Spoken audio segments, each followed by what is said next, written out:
नमस्कार, gardening aesthetics के लिए मैं अनीता दिनेश आपका स्वागत करती हूँ। आज गार्डनिंग एस्थेटिक्स में बात करेंगे एक बेहद ही खास पॉइंट पे, और वो पॉइंट है हमारे घरेलू साधनों में, हमारे आसपास के वातावरण में मौजूद फर्टिलाइज़र्स जो कि आपको मुफ्त में अवेलेबल हैं, जिनको कि यूज़ करके आप अपने प्लांट को प्रॉपर न्यूट्रिशन प्रोवाइड कर सकते हैं। जल्दी से उन 10 फर्टिलाइज़र्स के बारे में जानेंगे जिनको यूज़ करके आप अपने गार्डनिंग को किफ़ायती और सेल्फ सस्टेनेबल बना सकते हैं। और साथ ही साथ क्योंकि ये ज़्यादातर जो वो चीज़ें हैं जिनको कि हम किसी न किसी फॉर्म में डिस्कार्ड कर रहे हैं, और इनको डिस्कार्ड करने की जगह आप यूज़ करके मुफ्त में घर में बैठे बिठाए अपने प्लांट को न्यूट्रिशन प्रोवाइड कर सकते हैं। वो कौन सी ऐसी 10 चीज़ें हैं जिनको कि इस्तेमाल करके आप अपनी गार्डनिंग को और भी ज़्यादा किफ़ायती और सेल्फ सस्टेनेबल बना सकते हैं। तो चलिए देर नहीं करेंगे, जल्दी से वीडियो को शुरू करेंगे। जैसा कि हम सब जानते हैं कि प्लांट्स को सर्वाइव करने के लिए 3 कंपोनेंट्स की ज़रूरत होती है। उनमें एक है sunlight, water and soil. Her area की सॉयल में कुछ ना कुछ अबंडेंस में होता है, तो कुछ न्यूट्रिएंट्स जो हैं वो डेफिसिट में होते हैं, उनकी डेफिशिएंसी होती है।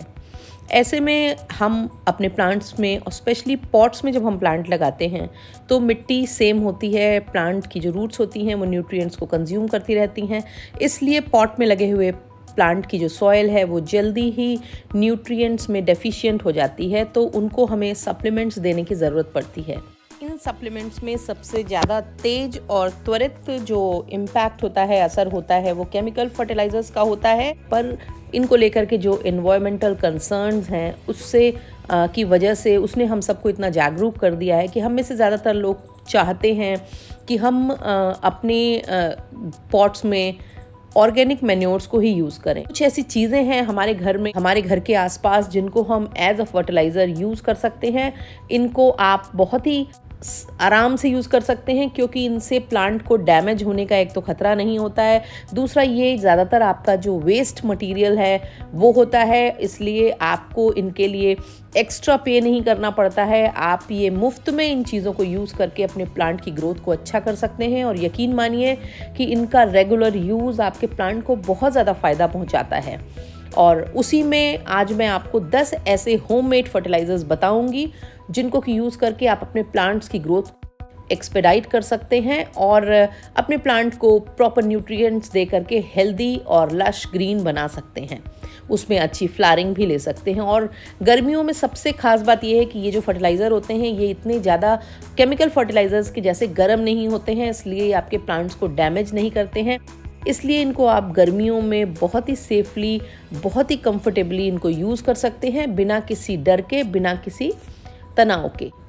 सबसे पहला और सबसे आसानी से पाया जाने वाला जो ऑर्गेनिक फर्टिलाइज़र आपको घर में मिल जाएगा और आप जिसको 24 घंटे के बाद ही आराम से यूज़ कर सकते हैं, वो है अनियन पील फर्टिलाइज़र। हम सब के घरों में प्याज के छिलके तो ज़रूर होते हैं, और जब हम अपनी प्याज को काटें तो हम उन छिलकों को डस्टबिन में ना फेंकें, और उन छिलकों को हम अगर किसी भी पानी के एक जार में भिगो करके रख दें तो 24 आवर्स बाद आपका एक अच्छा होममेड फर्टिलाइज़र तैयार हो जाएगा, जिसको आप बेधड़क निश्चिंत होकर के अपने प्लांट्स में यूज़ कर सकते हैं। अनियन पील फर्टिलाइज़र में बहुत बड़ी तादाद में nitrogen, potassium, phosphorus, magnesium, copper और कई और तरह के ऐसे न्यूट्रिएंट्स होते हैं जो प्लांट्स के लिए, उनकी ग्रोथ के लिए काफ़ी एसेंशियल होते हैं। और आप इस फर्टिलाइज़र को आप अपने फोलिएज प्लांट के साथ साथ फ्लावरिंग प्लांट्स में, कैक्टसेस में, सक्यूलेंट में बेधड़क यूज़ कर सकते हैं। गाढ़ा आपका घोल तैयार हुआ हो तो आप उसको डाइल्यूट करके भी यूज़ कर सकते हैं, पर इसको सोक करके 24 आवर रखना होगा। उसके बाद आप इसको छान करके तुरंत यूज़ कर सकते हैं। एक बॉटल में डाल करके आप कुछ 10-15 दिनों तक भी इसको यूज़ कर सकते हैं। बनाना पील और एगशेल फर्टिलाइज़र प्लांट्स के लिए, स्पेशली फ्लावरिंग प्लांट्स के लिए एक बहुत ही फ़ायदेमंद फर्टिलाइज़र है। बनाना पील को जब आप ड्राई करके ग्राइंड कर लेते हैं या फिर उसको पानी में भिगाते हैं तो उसमें से पोटेशियम रिलीज़ होता है, जो कि प्लांट में फ्लावरिंग के लिए बहुत ज़रूरी होता है। इसी तरह से एगशेल्स को अगर आप ड्राई करके और ग्राइंड कर लेंगे तो इनसे कैल्शियम बहुत बड़ी तादाद में प्लांट्स को मिल सकता है। इन दोनों को मिला देने से जो फर्टिलाइज़र तैयार होगा ये फर्टिलाइज़र उन प्लांट्स के लिए बहुत अच्छा है जिनको नाइट्रोजन की रिक्वायरमेंट कम होती है। और लो नाइट्रोजन रिक्वायरमेंट वाले ज़्यादातर जो प्लांट हैं वो फ्लावरिंग प्लांट होते हैं। इसमें आपके सीजनल विंटर और समर फ्लावर्स के प्लांट आ जाएंगे, पेरिनियल फ्लावर के प्लांट आ जाएंगे, सक्यूलेंट की बहुत सारी वैरायटीज़ आ जाएंगी और कैक्टस की भी फ्लावरिंग वैरायटीज़ इसमें आ जाती हैं। और ये फर्टिलाइज़र आप डाइल्यूट करके इन सभी प्लांट्स में यूज़ कर सकते हैं। आपको इसको पानी में भिगो के बनाना हो तो आप इसे किसी भी कंटेनर में पानी में डाल करके कुछ दिनों के लिए धूप में छोड़ देंगे और जब ये धीरे धीरे इसका जो कलर है वो डार्क होने लगेगा और करीबन 15-20 दिन बाद आप इसको छान करके डाइल्यूट करके अपने फ्लावरिंग प्लांट्स में यूज़ कर सकते हैं। पर एक बात का ध्यान रखें कि जो एगशेल्स होते हैं वो प्रॉपर धो करके ही आप सूखने के लिए रखें या पानी में डालें, क्योंकि एगशेल्स में फंगस लगने का खतरा बहुत ज़्यादा होता है। इससे आपका फर्टिलाइज़र जो है वो ख़राब हो जाएगा और आपके प्लांट को नुकसान पहुंचाएगा। पर इनको आप लंबे समय तक स्टोर करके अगर रख लें तो भी आप इनको डाइल्यूट करके यूज़ करते रह सकते हैं। एक बात का ध्यान रखें कि जब भी आप इस तरह ये फर्टिलाइज़र यूज़ करेंगे तो इसको डाइल्यूट करके पानी में तभी यूज़ करेंगे। और मुझे लगता है कि 1 मग प्रिपेयर्ड फर्टिलाइज़र को अगर आप 1 बकेट पानी में आराम से डाइल्यूट करके यूज़ करें तो वो प्लांट को फ़ायदा पहुंचाएगा और प्लांट्स के लिए अच्छा होगा। तीसरा नंबर आता है ड्राई लीव से बने हुए फर्टिलाइज़र्स का। इस मौसम में, जबकि पतझड़ का मौसम हमारे यहाँ होता है, आपको चारों तरफ गार्डन्स में, आपके आसपास बहुत सारी बाग बगीचों में, सड़कों के किनारे सूखी हुई पत्तियाँ दिखाई देंगी। इन पत्तियों को अगर आप कलेक्ट कर लें और एक अच्छा सा गड्ढा खोद के उसमें भरते जाएं तो टाइम के संग संग धीरे धीरे ये डिकम्पोज हो जाएंगी और ये एक अच्छे फर्टिलाइज़र में कन्वर्ट हो जाती हैं। और इस काम को करने के लिए आप किसी भी अच्छे मैन्योर बिन की सहायता भी ले सकते हैं। तमाम साइट्स पर आपको वो अवेलेबल हैं और कई बार आप YouTube पे देख करके खुद के बिन्स भी तैयार कर सकते हैं। पर अगर आपको इनको तुरंत ही फर्टिलाइज़र की तरह यूज़ करना हो तो आप इनको अच्छे से ड्राई कर लें और इनको किसी जार में, मिक्सर में बहुत अच्छे से बारीक कर लें, पाउडर बना लें या फिर इनको दरदरा पीस लें और उसके बाद इनको फिर गड्ढे में पानी भर के और इनको सड़ने के लिए छोड़ दें। कुछ दिनों बाद आपका एक अच्छा फर्टिलाइज़र तैयार हो जाएगा। ये जो ड्राइड लीव होती हैं ये ह्यूमस रिच होती हैं और इनमें माइक्रो ऑर्गेनिजम्स बहुत सारे इसमें बहुत अच्छे से पनपते हैं, सॉइल की न्यूट्रिशन वैल्यू को बढ़ाती हैं, सॉइल में मॉइस्चर ऐड करती हैं और प्लांट को बहुत ही अच्छा एनवायरनमेंट देती हैं उसकी रूट्स को ग्रो करने के लिए।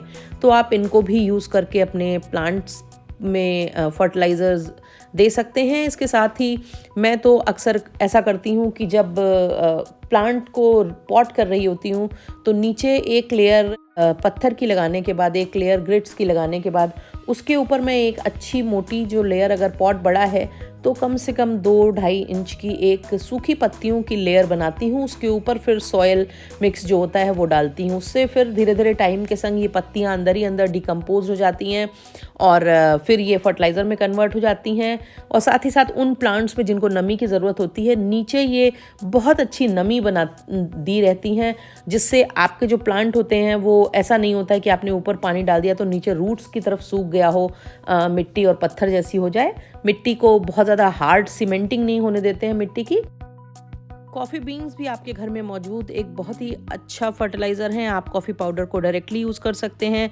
कॉफ़ी बीन्स अगर हों और आप उनको ग्राउंड करके यूज़ करते हों तो उसका जो मोटा रफ पार्ट होता है उसको भी आप फर्टिलाइज़र की तरह यूज़ कर सकते हैं। पर ध्यान रखें कि इनको आप उन प्लांट्स में यूज़ ना करें जो बहुत ही हाई नाइट्रोजन चाहते हों, यानी कि फोलिएज प्लांट्स में इनको यूज़ करने से बचें। और इनको यूज़ करने के लिए आप ज़्यादातर अपने टमेटोज़ में, रोजेज़ में, अजेलियाज़ में, इस तरह के जो प्लांट्स हैं उनमें आप इनको यूज़ करें। जिनके सॉइल का पीएच लेवल 5 के ऊपर होना चाहिए, उन्हीं प्लांट्स को ये फर्टिलाइज़र फ़ायदेमंद होता है। अदरवाइज़ अगर आपने इसको हाई नाइट्रोजन फर्टिलाइज़र पसंद करने वाले प्लांट्स में ऐड किया तो ये नुकसान कर सकता है। फिर बारी आती है ग्रास क्लिपिंग्स की। ग्रास क्लिपिंग्स हमारे यहाँ अगर लॉन हो या हमारे आसपास कोई पार्क हो, किसी के यहाँ बड़ा लॉन हो, तो ये जो ग्रास क्लिपिंग्स घास काटने के बाद निकलती हैं, इनको बिल्कुल भी डिस्कार्ड नहीं करना चाहिए। ये बहुत ही अच्छा सोर्स है नाइट्रोजन का, पोटेशियम का और फॉस्फोरस का। और इनको भी आप, जैसी सूखी लीव्स को मैंने बताया, गमलों के बीच में मिट्टी के बीच में लेयर्स बनाने के लिए यूज़ कर सकते हैं और वहाँ पर ये धीरे धीरे डिकम्पोज हो जाएंगी और ऑर्गेनिक मैन्योर में टाइम के संग संग कन्वर्ट हो जाएंगी। इसके साथ ही अगर आप इनको गमलों में रखेंगे, गमलों में डालेंगे तो ये मॉइस्चर को भी रिटेन करके रखती हैं और गमलों में पर्याप्त नमी और ठंडक मिट्टी में बनाए रखती हैं।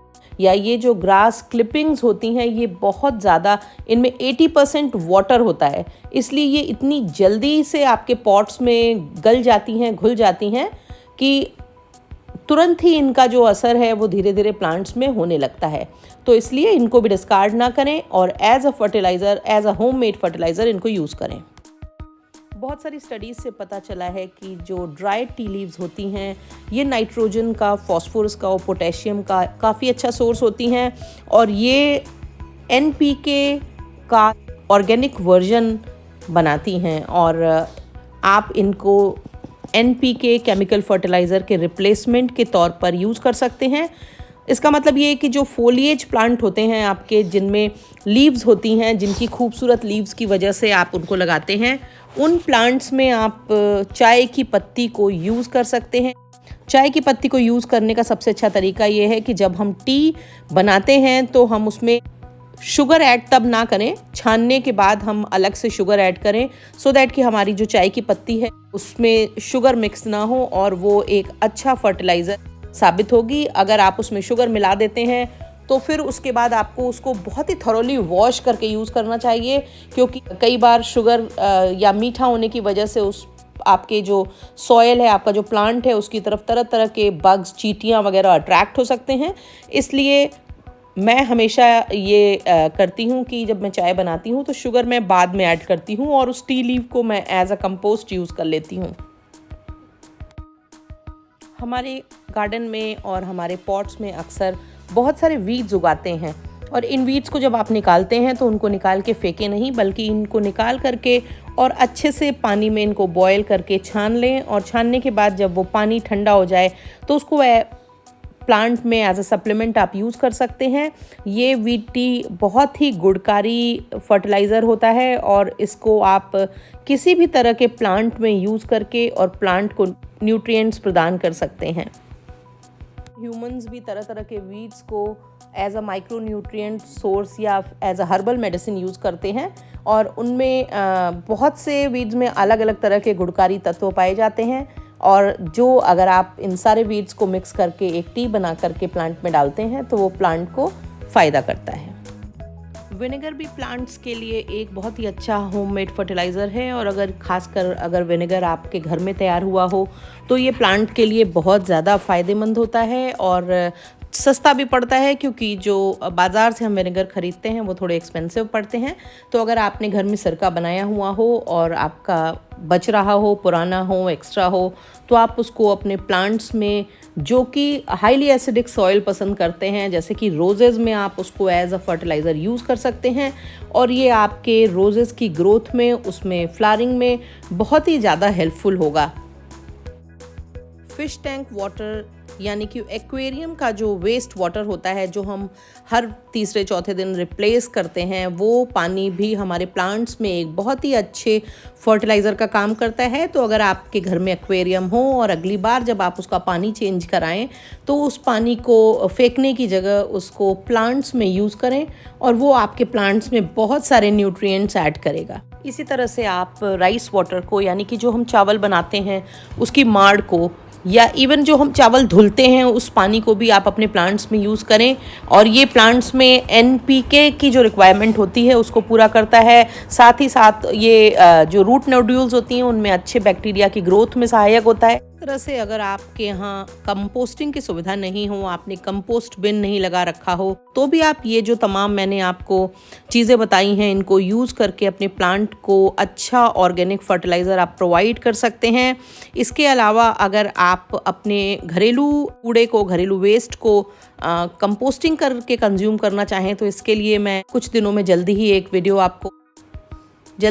आपके लिए लाऊंगी, जिसमें आपको बताऊंगी कि किस तरह से आप अपने घर के वेस्ट मटेरियल को, स्पेशली वेजिटेबल पील्स को, किस तरह से आप यूज़ करके अच्छी कंपोस्ट तैयार कर सकते हैं। और जब तक आप इन मटेरियल्स को एज अ फर्टिलाइज़र यूज़ करें। आशा है आपको मेरा वीडियो पसंद आया होगा। अगर मेरा वीडियो पसंद आया हो तो मेरे वीडियो को लाइक करें, अपनी गार्डनिंग लविंग फ्रेंड्स के संग शेयर करें, मेरे चैनल को सब्सक्राइब करें और बेल आइकन दबाना बिल्कुल भी मत भूलें, ताकि गार्डनिंग से जुड़े हुए मैं जो भी अपडेट करूं वो आप तक झटपट पहुंचे। Thank you.